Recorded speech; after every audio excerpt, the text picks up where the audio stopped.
السلام علیکم ناظرین، میں ہوں کامران خان اور آپ دیکھ رہے ہیں شو نیوز۔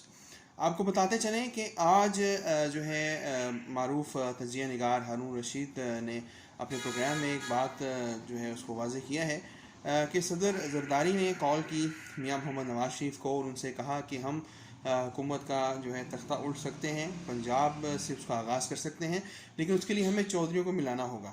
میاں نواز شریف کے استفسار پر انہوں نے بتایا کہ اس تمام تر مقصد کے لیے ہمیں چودھری پرویز الہی کو چیف منسٹر آف پنجاب بنانا ہوگا، جس پر نواز شریف نے کہا کہ وہ ایک قابل اعتماد شخصیت نہیں ہے،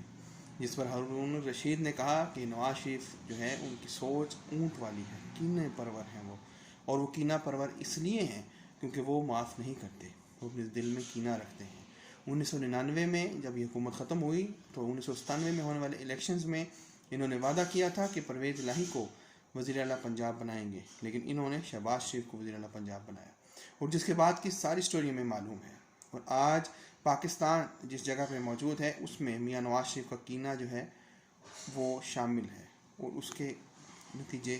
آج بھی قوم بھگت رہی ہے۔ اور اگر اسی طرح میاں نواز شریف کرتے رہے اور کسی بھی چیز پر کمپرومائز نہ کیا تو ہمیں عمران خان کو پورے 5 سال برداشت کرنا ہوگا، اور آپ تصور نہیں کر سکتے کہ پاکستان معاشی طور پر کہاں تک پہنچ جائے گا اگر عمران خان 5 سال گزارے۔